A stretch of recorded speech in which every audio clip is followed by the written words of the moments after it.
आज बसंत पंचमी के दिन सर छोटू राम जी की जयंती पर सभी लोग, सभी किसान मजदूर और अपने हकों के लिए आवाज़ उठा रहा है।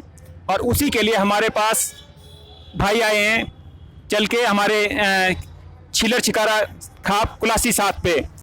तो अभी इंकलाबी मजदूर केंद्र ईएमके से जो भाई यहाँ पे आए हैं छिलर छिकारा खाप से, उनसे बातचीत करेंगे। ये तो हमारे छिलर छिकारा खाप से भाई हैं। हाँ जी, तो आप तो पहले तो सभी का अभिनंदन हमारे यहाँ पे आने के लिए, सभी का अभिनंदन। भाई जय सिंह ने किया छिलर छिकारा खाप में। आपसे जानना चाहूंगा पहले तो आप ये न्यूनतम समर्थन मूल्य की गारंटी दो, ये तो बात थोड़ी पुरानी हो गई है। अभी तो लोग कह रहे हैं कि किसानों को कानूनों के ऊपर बिल चाहिए, गारंटी नहीं, क्योंकि मोदी जो है गारंटी बहुत चीजों की देते हैं और करते कुछ भी नहीं है। तो इस बारे में क्या कहेंगे आप? बिल्कुल आपकी बात सही है। हमारा ये जो तख्ती में लिखा गया है ये भी उसका भाव वही है। हालांकि शब्दों में जो है कह सकते हैं कि गारंटी दो, ये बात हम इसको बात हम सही मानते हैं कि गारंटी मिलनी चाहिए, कानूनी गारंटी मिले, बिल बनना चाहिए। अच्छा, और आप जो है किसानों के लिए आप नाम बताएंगे अपना प्लीज? मेरा नाम खीमानंद है, मैं इंकलाबी मजदूर केंद्र के महासचिव हूँ। अच्छा जी, बहुत बढ़िया। और आप जो हैं, आप अपना परिचय दीजिए। मैं इंकलाबी मजदूर केंद्र का कार्यकर्ता हूं, राजू नाम है मेरा। और मजदूर जो संगठन है हमारा, मजदूरों के बीच में जो उद्योगी सरबराह है, मजदूर हैं, उसके बीच में जो 3 कृषि कानून सरकार लाई है जल्दीबाजी में, जो कि किसान विरोधी हैं, उन कानूनों का विरोध हम मजदूरों को भी बता रहे हैं कि इन कानूनों का विरोध आपको करना चाहिए। और हर जगह पर हम अपनी बात को लेकर जा रहे हैं, पुस्तिकाओं के माध्यम से, पर्चे के माध्यम से ये बता रहे हैं कि 3 कानून सिर्फ और सिर्फ किसानों को बर्बाद नहीं करेंगे, बल्कि मजदूरों को, गरीबों को, सभी पूरे देश के मेहनत कशों को परेशानी में डालेंगे, महंगाई का बोझ उनके सर पर डालेंगे। इस बात का हम प्रचार कर रहे हैं, संगठन हमारा, और इसी बात को लेकर आज यहाँ समर्थन के लिए आए हम लोग हैं। किसान आंदोलन का समर्थन कर रहे हैं यहाँ पर। कृषि कानून में जो किसानों पर हमले हुए हैं, 3 काले कृषि कानून पास किए हैं सरकार ने, उनको तो रद्द किया जाए। एमएसपी पे जो है कानून बनाया जाए, ये मांग हमारी है। इसके अलावा जो हमारा संदेश है, इस देश में जो है जो मजदूरों पर 44 जो है श्रम कानून थे, सरकार ने कृषि कानून बनाने से पहले ही जो है कोरोना काल में अवसर के रूप में बदलने के बाद जो मोदी सर ने कहा, उस अवसर के रूप में जो है मजदूरों में 44 जो है श्रम कानून को समाप्त करके 4 कानून बना दिए, 4 कानून में समेट दिया और सारे अधिकार मजदूरों के छीन लिए। तो आप कहना चाहते हैं कि जो मोदी जी कहते हैं कि आपदा में अवसर ढूंढ लो, तो वास्तव में वो देश में आपदाएं क्रिएट कर रहे हैं, आपदाएं बना रहे हैं, और उसमें उनके जो लोग हैं वो उसमें उसको फायदा उठा के, जो पूंजीपति लोग हैं उसमें आपदाओं में वो लोग अपने आप को ज्यादा मतलब ढंग से पूंजीपति लोग फायदा उठा पाते हैं।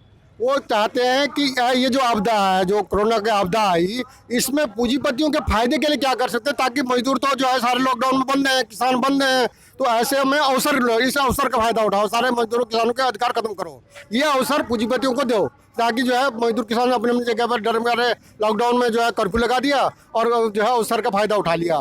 तो ये तो है जो लुटेरा है, रात के समय में जो है जो अवसर का फायदा उठाता, रात के अवसर का, वो ये कोरोना का दौर का फायदा उठा रहे हैं।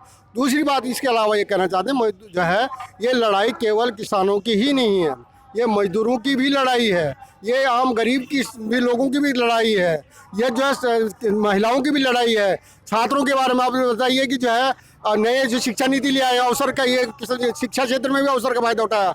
उस जो है कि जो शिक्षा क्षेत्र में सरकार ने जो कानून बनाए हैं, सारी शिक्षा का निजीकरण, सारे अडानी अंबानी कॉलेज और विश्वविद्यालय खोलें और जो है धंधा करें, बिजनेस जो है शिक्षा का भी। तो ये जो है अवसर का जो हर संकट का अवसर में तब्दील कर देने का सब जगह हो रहा है, किसानों में भी, छात्रों में भी, मजदूरों में भी।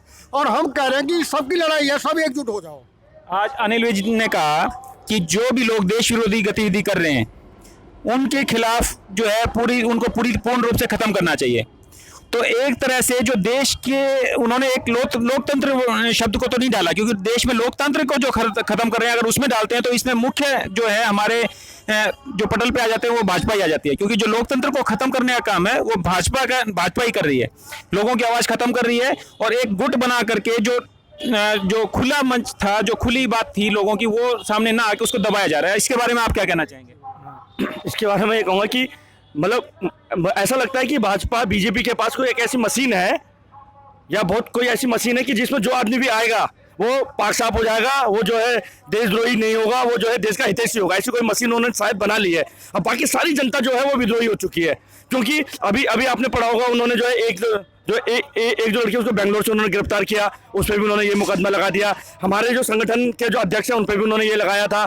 ऐसे ही तमाम लोगों पे लगा देता है। ऐसा लगता है बीजेपी के पास कोई एक ऐसी मशीन आ गई है जो उन पर जुड़ जाएगा। सारे के सारे कांग्रेसी उसमें भर्ती हुए, पहले उन पर ईडी बैठा दी गई, वो जो है मतलब पहले उन पर जो जांचें बैठा दी जाती है, अब बाद में जैसे वो बीजेपी शामिल हो जाते हैं तो पाक साफ हो जाते हैं। इनकी दरअसल परिभाषा जो है वो दोमुखी है। बात हम ये कहना चाहते हैं, और सबसे ज्यादा अगर देखा जाए तो देश विद्रोही ये लोग हैं। क्यों? ये उनके साथ साठगांठ कर रहे हैं जिनके साथ हमारे पूर्वज जो लड़ाई लड़े थे, जो स्वतंत्रता सेनानी जिनको कहा जाता है, अशफाक उल्ला खां, राम प्रसाद बिस्मिल, भगत सिंह, राजगुरु सुखदेव, जिनसे लड़ाई लड़के हम लोगों ने आजादी पाई थी, उनके साथ तो गद्दी में बैठ रहे हैं। उनको अपने यहाँ बुला रहे हैं गणतंत्र दिवस के दिन। हम लोग ये लोग तो एक्चुअली जो भी प्रतिष्ठित कोई भी नाम आ जाता है, चाहे वो राम का हो, चाहे वो गांधी जी का हो, चाहे पटेल का हो, उनके पीछे लगते हैं और अपने आप को पाक साफ साबित करने की कोशिश करते हैं, और इसके लिए इन्होंने संगठन बनाया। ये तो है इनकी जो इनकी कार्यशैली है। लेकिन फिर भी आम आदमी की आवाज और जो भी है हर तरह पे जो बोलने वाले को जिसकी आवाज उठने की उम्मीद है उसी को खत्म किया जा रहा है। इसके बारे में आप बोलिएगा। देखिए, जो मैं थोड़ा सा मैं पहले वाले सवाल का जवाब देना चाहूँगा, फिर सवाल दूंगा। खुला मंच है, आप अपने हिसाब से बोलिए। मैं कह रहा हूँ कि जो भाजपा है, जो आरएसएस है, इसकी एक विशेष आइडियोलॉजी है। वो आइडियोलॉजी है जो है मुसोलिनी और हिटलर की थी, जिसमें जो है फांसीवाद जिसको कहते हैं, ये फांसीवादी दर्शन पर चलने वाली जो है पार्टी संगठन है। ठीक है, तो ये उनका तरीका क्या है कि जो फांसीवाद होता है वो कॉरपोरेट की खुली नंगी तानाशाही होती है, कॉरपोरेट जगत की खुली नंगी तानाशाही।